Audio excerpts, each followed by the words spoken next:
몸을 제대로 가눌 수 없고 정신이 아뜩아뜩합니다. 어지러움입니다.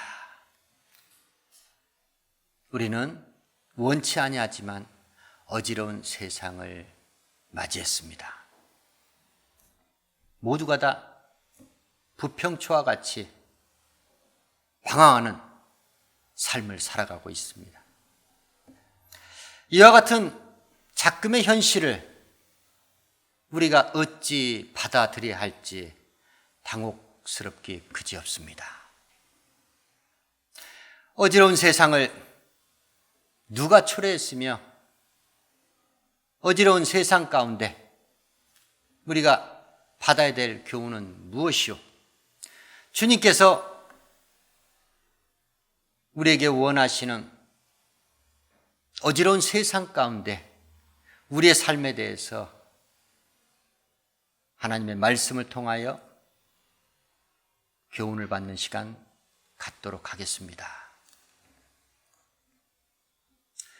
어지러운 세상은 비단 오늘날에만 있는 것이 아닙니다. 이미 옛적에 있었습니다. 현재 있는 것 항상 옛적에 있습니다. 옛적에 있었던 것이 오늘날에도 있고 또 우리가 앞으로 살아갈 미래에도 다가옵니다. 어지러운 세상은 공교롭게도 하나님의 택한 선민들이 초래하게 됩니다. 그들은 유일신 한 분 하나님을 섬기는 백성임에도 불구하고 하나님 외 다른 신, 우상을 섬기는 범죄를 저질렀습니다. 그럼에도 불구하고 그 우상 숭배의 죄를 질타하는 하나님의 선지자 에레미야에게 정면으로 반박하면서 그들의 죄상을 숨기기에 급급했습니다. 이와 같은 상황을 지켜보고 계시던 우리 하나님께서 그들에게 그들의 죄를 폭로하십니다. 너희 죄악이 내 앞에 있거늘 어찌하여 너희는 말하기를 내가 더럽히지 아니하였다, 내가 바알을 쫓지 아니하였다 하느냐. 골짜기에 네 길을 보라. 발이 빠른 암약대가 그 길에서 어지러이 달리는 것 같다고 말씀하십니다. 그렇습니다. 성욕의 충동을 이기지 못한 암약대가 이리저리 어찌할 바 모르고 다름질하는 그 모습과 우상숭배 죄에 중독된 유다 백성들의 모습이 일치한다는 것입니다. 내 이름이 더럽고 어지럼이 많은 자여 가까운 자나 먼 자나 다 너를 조롱하리라. 주께서 에스겔 선지자를 통하여 우상숭배의 죄악과 동족간 무지한 피를 흘리는 예루살렘 거민들에게 책망하시는 말씀입니다. 그들은 부모를 업신여기고 나그네를 학대하고 고아와 과부를 해치는 일에 앞장섰습니다. 방백들은 힘없는 백성들의 무지한 피를 흘리게 하였고 뇌물을 받고 변정과 이식, 토색을 하면서 이웃을 괴롭히고 해치는 일에 앞장을 섰다는 겁니다. 그러한 그들에게 바로 우리 하나님께서는 어지러움이 많은 자라는 불명예를 안기십니다. 어지러움이 많은 자, 하나님의 거룩한 신앙 공동체 가운데서 어지러움을 초래한 자들, 그들을 우리 하나님께서는 반드시 벌하시고 심판하시는 하나님이십니다. 어지러움은 하나님께서 택하시고 사랑하시고 지키시고 보호하시고 인도하시는 하나님의 택한 선민들, 그들이 스스로 초래한 결과라는 것입니다. 그 결과로 결국은 준엄한 하나님의 심판을 낳게 되었다는 겁니다. 어지러움은 우리네 삶의 터전 가운데 있습니다. 하나님의 선민을 대적하는 하만이 왕의 법률을 무시하고 지키지 않는 백성들이 있으니 그들이 바로 유다 백성들입니다. 왕에게 거짓 모함을 합니다. 그 거짓 모함에 나라 가운데 있는 모든 이스라엘 백성들을 다 죽이라는 왕명을 이끌어냅니다. 그 왕명은 역졸들에게 붙여져서 바사 제국 각 도에 전파되게 이르렀고, 바사 제국의 도성 수산에도 그 역졸들의 조서가 전파가 되니 수산성에 거하는 모든 백성들이 어지러움에 빠지게 되었다라고 성경의 말씀이 우리 가운데 기록하며 증거합니다. 의인들을 핍박하는 악인들이 어지러움을 초래하고 있다는 것입니다. 그러나 악인들이 초래한 그 어지러움은 의인 모르드게와 에스더를 통해서 화평으로 결과를 맺게 됩니다. 하나님의 선민 이스라엘 민족을 사랑했던 모르드게가 하나님께로부터 받은 지혜와 죽음은 죽으리라, 결사항전,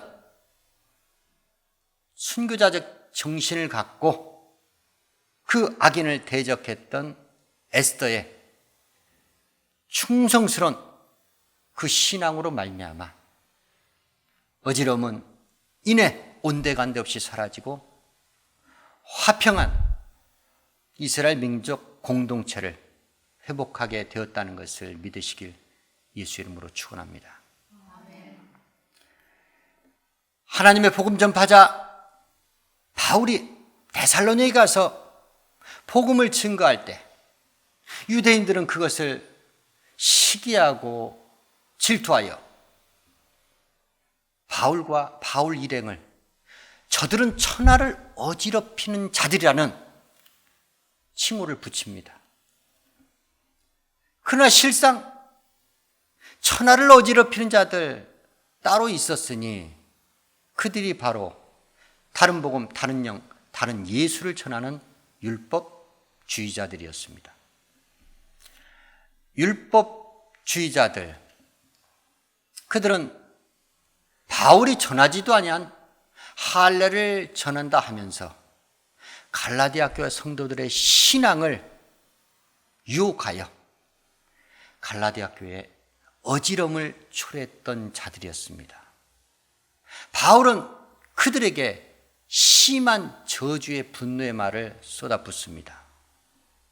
저들이 너희를 어지럽게 했으니 저들 스스로 자기를 베어버리기를 원하노라, 이러한 독설을 쏟아냈다는 겁니다. 생식기 일부 표피만을 제거하는 할례를 행하는 자들, 그 율법주의자들에게 바울은 생식기 일부 표피만이 아니고 생식기 전부를 스스로가 베어버리길 원한다는 아주 심한 독설의 저주의 말을 쏟아냈다는 겁니다. 그렇습니다. 우리가 용서할 수 없는 자들이 있으니 그들이 하나님의 거룩한 교회를 어지럽히려고 다른 복음, 다른 영, 다른 예수를 갖고 들어오는 자들입니다. 그들을 교회는 결단코 용납해서는 안 된다는 것입니다. 바울은 고린도 교회를 세 번째 방문하기에 앞서서 자기의 방문 계획을 밝힙니다. 그런데 바울에게 한 가지 두려운 것이 있었으니 바울이 고린도 교회에 갔을 때 다툼과 시기, 분냄과 당짓는 것, 중상모략, 갈라디아 교회 성도들의 거만함으로 인하여 어지러운 교회 상황을 보기가 바울은 두려워했다는 겁니다. 하나님의 거룩한 교회는 항상 마귀의 괴계가 도사리고 있습니다. 은혜를 많이 받은 자들, 믿음이 충만한 자들, 그들 가운데 항상 사단 원숭하게 시험과 유혹이 있다는 겁니다. 그로 인하여 교회가 다툼과 시기, 분냄과 당짓는, 중상모략하는 거만한 자들이 거하는 그러한 어지러운 교회가 얼마든지 될 수 있다는 겁니다. 바울은 그것을 경계의 교훈으로 삼으라고 고린도 교회 성도들에게 밝히고 있습니다. 사랑하는 성도 여러분, 우리 하나님은 결단코 어지러움의 하나님이 아니요 오직 화평의 하나님이십니다.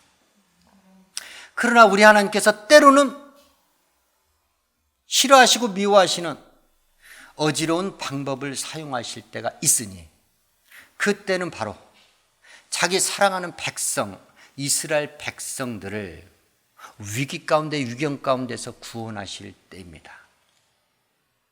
출애굽할 때 이스라엘 백성들을 추격하던 바로의 군대를 우리 하나님께서는 불구름 기둥 가운데 어지럽게 하시어 홍해 바다에 수장시키신 하나님이십니다. 독수리는 보금자리에서 편안하게 잘 있는 자기 새끼의 보금자리를 어지럽힙니다. 이유는 독수리 새끼는 스스로가 창공을 날아야 합니다. 창공을 지배하는 독수리가 되어야 합니다. 그래서 보금자리에서 편안하게 안주하려는 새끼들을 가만히 내버려 두지 않는다는 겁니다. 부지런히 열심히 훈련시킨다는 겁니다. 이와 같이 우리 하나님께서 자기 택한 선민 이스라엘을 보금자리 가운데 축복과 번성하는 기름진 옥토에 안주하는 것을 우리 하나님께서 내버려 두지 아니하시고 그들에게 환난을 유발시키시고 그들에게 고통의 날을 허락하시면서 그들을 강한 주의 나라 백성들로 만드시는 홀로 선민 이스라엘을 인도하시는 하나님이십니다. 때문에 그 하나님을 이스라엘 백성들은 절대로 배신해서도 안 되고 배교해서도 안 된다는 것입니다. 블레셋이 이스라엘을 치려고 가까이 옵니다. 그때 하나님께서는 우레를 발하여서 블레셋 사람들을 어지럽게 합니다. 그리고 이스라엘 앞에서 온전히 패하게 하시는 하나님이십니다. 어지러움은 우리 마음에서부터 출발합니다. 환난당한 욥은 고백하기를 내 마음이 어지러워 쉴 수가 없구나. 환난의 때가 내게 다가왔구나 고백합니다. 그렇습니다. 마음에서부터 시작되는 어지러움은 결국 자기 삶 가운데 환난을 끌어들인다는 것입니다. 하나님의 택한 선민, 그들이 왜 어지러움을 초래했고 또한 그 결과로 하나님의 준엄한 심판을 받기에 이르렀습니까? 바로 에스겔 선지자의 증거처럼 주를 잊어버렸기 때문입니다. 주를 잊어버린 그들을 하나님께서는 심판하실 수밖에 없었다는 겁니다. 절대로 잊어버려서는 안 되는 분이 바로 한 분 하나님, 선하시고 능력이 많으시고 우리의 생사화복을 주관하시는 하나님이십니다. 어찌하여 그 하나님을 잊을 수가 있겠습니까? 다 잊어도 괜찮습니다. 그러나 주 하나님 한 분만큼은 잊어버려서는 안 된다는 것입니다. 하나님의 은혜와 축복을 풍성히 받고 번성했던 이스라엘 백성들이 가나안 땅에 들어가서 목이 곧은 백성이 되어 혹여 하나님을 잊어버릴까? 그로 인하여 하나님께로부터 버림을 받을까? 모세는 두려워하여 이스라엘 백성들에게 이와 같이 교훈합니다. 내가 한 가지 두려운 것이 있는데 너희가 마음이 교만해져서 하나님을 잊어버릴까 하노라. 모세가 염려하고 걱정하는 것은 단 한 가지였습니다. 너무나 큰 은혜와 축복을 이스라엘 백성들이 받다 보니까 그 은혜와 축복을 주시니 하나님을 잊어버릴 수 있다는 겁니다. 하나님이 주신 은혜와 축복, 그 번성하는 환경 가운데 도취되다 보니까 그 은혜와 축복, 번성하는 복을 내려 주신 하나님이 보이지 않게 된다는 겁니다. 사랑하는 성도 여러분, 세상적으로 우리가 번성하고 형통하며 복을 받을 때 그때 한 가지 조심해야 될 것이 그 번성함에 축복을 주신 하나님을 잊는다는 것입니다. 이것을 조심해야 한다는 것입니다. 시편 기자는 우리에게 증거합니다. 하나님을 잊어버린 자여, 이 한 가지를 생각하라. 하나님께서 너희를 찢으시니 건질 자 없으리라. 다윗이 시편 기자가 우리 가운데 기록하며 증거합니다. 하나님을 잊어버린 자는 결단코 우리 하나님께서 반드시 그의 삶을, 그의 생을 찢으시어서 구원할 자, 그 누구로부터 도움을 받지 못하도록 우리 하나님께서 징치하시겠다는 겁니다. 그렇습니다. 악인이 의인을 핍박할 때 그 장소가 어지러웠습니다. 하나님의 택한 선민들이 하나님을 잊어버리고 다른 신을 쫓았을 때 그들은 어지러운 자라는 오명을 하나님께로부터 받았습니다. 하나님의 거룩한 교회가 사단 원수막의 계획에 의하여 사단의 일꾼들이 율법주의자들과 같은 일꾼들이 잠입했을 때 바로 그곳에 어지러움이 만들어졌습니다. 또한 외부가 아닌 내부에서도 그리스도의 몸된 교회 하나님의 거룩한 성도들 스스로도 하나님의 집을 어지럽게 만들 수 있으니 그것은 스스로가 거만하여져서 서로가 서로를 미워하고 시기하고 질투하고 다투고 중상모략할 때 그때 하나님의 거룩한 화평의 하나님께서 다스리시는 교회도 어지러움에 직면할 수밖에 없다라고 오늘 우리에게 교훈의 말씀을 주고 있습니다. 무슨 일이 있어도 어떠한 일이 있어도 어지러운 세상 가운데 신앙을 회복하여 어지러운 세상을 주의 나라로 만드는 데 사용받기를 예수의 이름으로 축원합니다. 항상 겸손과 순종, 믿음으로 교회를 섬기고 교회를 사랑하여 화평의 하나님께서 다스리고 통치하시는 거룩한 교회를 보존하시길 예수의 이름으로 축원합니다.